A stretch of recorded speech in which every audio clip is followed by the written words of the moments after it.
The studio lights burned bright as the cameras rolled for a primetime political panel.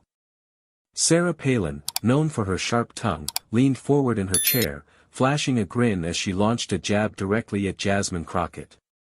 With a dismissive tone, she called Crockett all talk, no substance, suggesting she was out of her league on national television. The audience gasped, sensing the tension in the room. For a brief moment, Crockett sat quietly, her eyes locked on Palin. Then, with perfect timing, she leaned toward her microphone and delivered a calm but cutting clapback, asterisk, if by all talk you mean I actually use facts, then thank you. Because facts will always beat noise. Asterisk, the words landed like a thunderclap. Palin's smile faltered, and the studio fell into stunned silence. The moderator tried to move on, but the audience couldn't hold back. A wave of applause broke out, filling the studio. Crockett continued, her voice steady and commanding, asterisk, I came here to discuss real issues that affect real people. If insults are all you've brought, then you've already lost the debate. Asterisk, the room erupted again, forcing the cameras to catch Palin shifting uncomfortably in her seat. The silence in the studio lingered like a heavy cloud after Crockett's words. Even the cameras seemed to pause, zooming in on Palin's forced smile. The moderator shuffled his notes nervously, clearly unsure whether to intervene or let the moment breathe. Viewers at home felt the shift. It wasn't just a debate anymore, it was a standoff. Palin finally tried to laugh it off, waving her hand as though Crockett's statement was nothing. Oh please, she said, you're just rehearsing sound bites for Twitter. But her voice carried a nervous edge, and the audience caught it instantly. Murmurs spread through the crowd, some shaking their heads, others whispering to each other. Crockett leaned back in her chair, calm and collected, waiting until the noise died down. Then she replied with a cool tone that cut deeper than any shout ever could, asterisk, if telling the truth sounds like a soundbite, maybe that says more about how little truth we've been hearing from you. Asterisk. The applause didn't fade quickly, it thundered long enough that the moderator had to raise his hand, trying to regain control. But by then, the damage was already done. Palin's attempt at a smirk had hardened into a tight jaw, her eyes darting toward the cameras as if searching for an escape. She tried to recover, raising her voice over the crowd. Listen, I've been in politics long enough to know that flashy comebacks don't fix the country. You can talk all night, Jasmine, but that doesn't mean you have a plan. Palin's words came fast, almost desperate, as though speed could make them land with weight. Crockett tilted her head slightly, almost amused, and then leaned forward, her voice low but commanding, asterisk, with all due respect, Governor, I don't need to shout to prove I have a plan. What I don't have is time to waste on insults when people are out there struggling. Asterisk. Her words hung in the air like steel. The crowd once again roared with approval, some even rising to their feet. The camera panned to Palin just in time to catch the flicker of panic in her eyes. This wasn't the sparring match she had envisioned. She had come armed with barbs, but Crockett was countering with precision, control, and a calm fire that only made Palin look more unsteady. The moderator, sensing the momentum, turned to Crockett with a question of substance. Congresswoman, since you mentioned plans, could you outline specifically what you mean? Palin froze. It was the moment she dreaded, Crockett being given the floor uninterrupted. Crockett straightened in her seat, her posture radiating authority as the moderator's question gave her the stage. She spoke clearly, without rushing, her words carrying both weight and confidence. Asterisk, yes. My plan is straightforward, invest directly in working families, strengthen education so every child has a chance to succeed, and hold corporations accountable when they profit at the expense of the people. That's how we move forward, not with empty slogans, but with action. Asterisk. The audience erupted into another round of applause, this time more controlled, respectful, as if they recognized the gravity of her words. Crockett didn't look at Palin once, she stayed focused on the moderator and the cameras, sending a silent message that Palin's insults weren't worth her energy. Palin, however, couldn't sit still. She leaned into her microphone, trying to interrupt, "That all sounds nice, but you can't just." Crockett raised a hand slightly, not even glancing in Palin's direction. "Governor, I let you speak. The least you can do is offer me the same courtesy." The studio gasped. Palin leaned back, visibly stunned by the firmness in Crockett's tone. For the first time, Palin looked like she had lost her grip. The moderator cleared his throat, almost grateful for Crockett's control of the situation. "Congresswoman, please continue." Crockett did, seamlessly, with examples, facts, and a clear vision. Palin's earlier insults now felt small, even childish, in comparison. The more Crockett spoke, the more the audience leaned in. And the more Palin shifted uncomfortably in her chair, the smaller her presence became on that brightly lit stage. Palin's frustration finally boiled over. She leaned forward, cutting across Crockett mid-sentence, her voice louder than before. "You know what?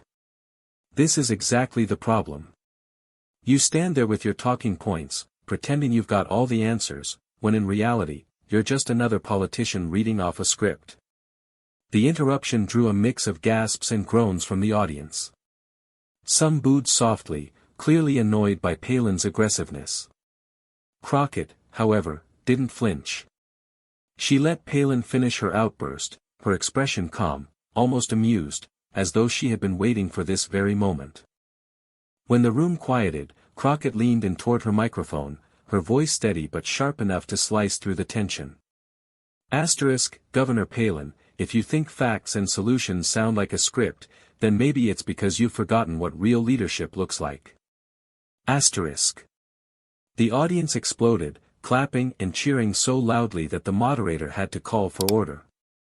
Palin's face turned red as she tried to laugh it off, but the laughter came out forced, brittle, and unconvincing. Crockett didn't press further, she didn't need to. The silence that followed her words spoke louder than any attack could. Palin's energy seemed to drain in real time, while Crockett's confidence only grew stronger, her presence commanding every corner of the studio. The camera zoomed in on Crockett as the applause continued, her expression calm, collected, and untouchable. Palin had come ready for a fight, but Crockett had turned it into a masterclass in composure, and the audience knew it. The moderator, sensing Palin had lost ground, tried to steer the debate forward. But Palin wasn't ready to let go. She straightened in her seat, forcing a smile, and said quickly, "Fine, let's pivot. Let's talk about energy independence. I've been fighting for American energy for years, while politicians like Congresswoman Crockett only want to regulate and restrict." She leaned into the camera, her voice rising. "If people like her had their way, gas would be $10 a gallon, and families would be crushed under the weight of her so-called solutions." The words hung in the air, but the audience didn't respond the way Palin expected. Instead of applause, there was a low ripple of skepticism, some shaking their heads. The energy she tried to summon just wasn't there. Crockett, unbothered, smiled slightly before responding. Governor, families are already crushed, not by solutions, but by inaction. Energy independence doesn't mean clinging to the past. It means investing in the future, so families aren't paying with both their wallets and their health. The room erupted in applause again. Crockett pressed on, her voice firm but not raised. We can lead the world in innovation, create good-paying jobs, and keep costs down, but that requires vision. Not fear. Not scare tactics. And certainly not dismissing progress just to score political points. The crowd cheered even louder, with several people on their feet. Palin's forced smile began to fade again, and she sank slightly into her chair. Her attempt at a pivot had backfired, and everyone in the room knew it. Palin's patience had clearly run thin. She leaned forward again, her tone sharper, more personal this time. "You know what, Jasmine? You're good at rehearsed speeches, but leadership isn't about sounding clever on TV. It's about toughness. And frankly, I don't see toughness in you. I see someone who folds the moment the pressure's real." The words were meant to sting, a direct challenge to Crockett's strength. The studio went silent, the audience waiting to see how she would respond. Even the moderator froze, eyes flicking from Palin to Crockett. Crockett let the silence hang for a moment, then leaned toward her mic, her expression calm but eyes blazing with focus. Governor, toughness isn't measured by how loud you can shout or how many insults you can throw. Toughness is standing up for people who don't have a voice, and never backing down when the truth makes powerful people uncomfortable. The reaction was immediate and electric. The audience erupted in cheers, some clapping so hard the microphones picked it up. Palin blinked rapidly, caught off guard, her attempt at dominance shattered by Crockett's composure. Crockett continued, her tone unwavering, if you think toughness is about tearing people down on live TV, then maybe that's why the people you claim to fight for feel more divided than ever. Real toughness is using your platform to bring results, not noise. The cheers grew louder, drowning out any attempt Palin might have made to respond. She sat back, visibly rattled, her earlier confidence replaced with a flicker of defeat. Palin, visibly cornered, forced a laugh and tried to shake off the sting of Crockett's words. She leaned back in her chair, lifted her chin, and said with a smirk, "Well, if we're taking lessons on leadership from Congresswoman Crockett, maybe next she'll tell us how to run the country with hashtags and retweets." The crowd chuckled lightly at first, but the laughter was thin, forced, not the wave of support Palin had been hoping for.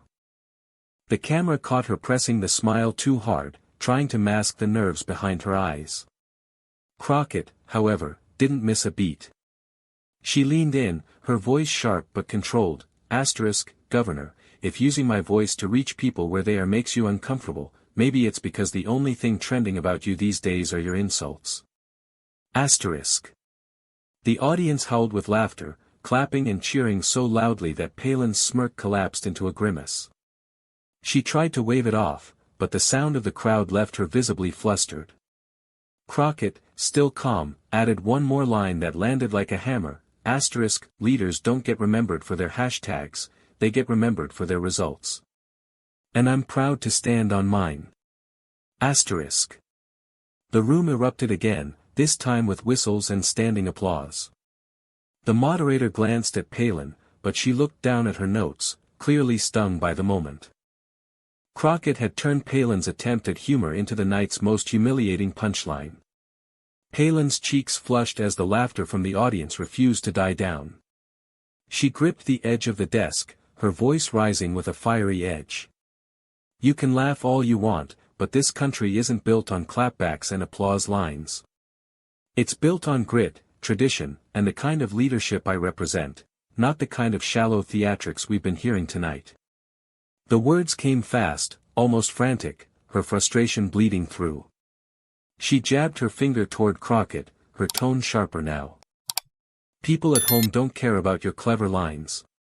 They care about putting food on the table. And you're too busy playing for cameras to actually deliver for them. The studio quieted again, the air heavy with tension. All eyes turned to Crockett, waiting.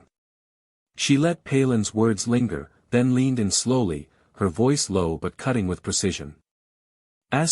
Governor, you talk about grit and tradition, but families can't feed their kids with slogans. They need results.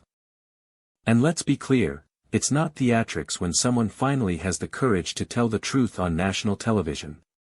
That's leadership. The audience burst into thunderous applause, drowning out Palin's attempts to interject. Crockett wasn't done. She fixed her eyes on Palin, her tone razor sharp, you call it shallow.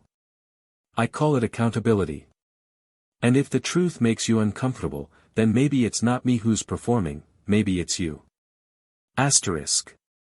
The crowd roared so loud the moderator had to raise his voice to calm them. Palin sank back into her chair, visibly shaken, her final fiery attempt boomeranging straight back at her. Crockett's words had frozen the studio in awe, before setting it ablaze with applause. The moderator's voice struggled to rise above the roar of the audience. He tapped his pen against his notes, pleading for order, but the energy in the room was already firmly in Crockett's favor. Palin sat rigid, her eyes fixed on the table, her earlier bravado evaporated into silence.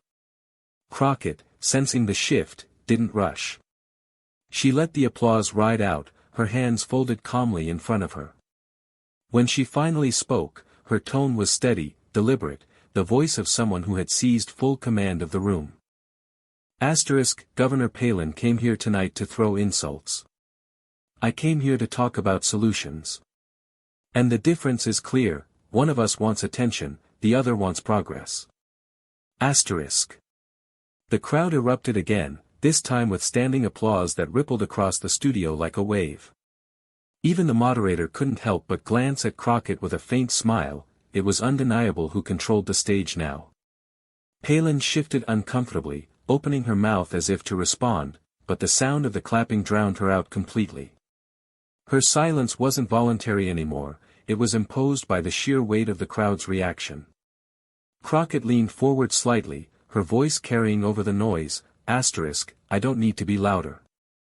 I don't need to be meaner. I just need to be honest. And the people watching at home know the difference. The cameras zoomed in, capturing Crockett's calm expression as the applause surged once more. Palin sat frozen, her face betraying the sting of defeat. The contrast was stark, one woman commanding the stage with ease, the other rendered silent under the pressure. Palin couldn't stand the silence pressing in on her. She sat forward abruptly, her voice strained but forceful. You know what? All this applause doesn't change reality. Congresswoman Crockett, you can make yourself look polished here under the bright lights, but when it comes to governing, you don't have the backbone to make tough decisions. You crumble under pressure, and America can't afford weak leaders. Her words cut through the noise, but the desperation in her tone was undeniable. The audience quieted, not in agreement but in anticipation, waiting for Crockett's response. Even the moderator leaned back, almost bracing for what was coming next. Crockett smiled faintly, as if Palin had walked right into her trap.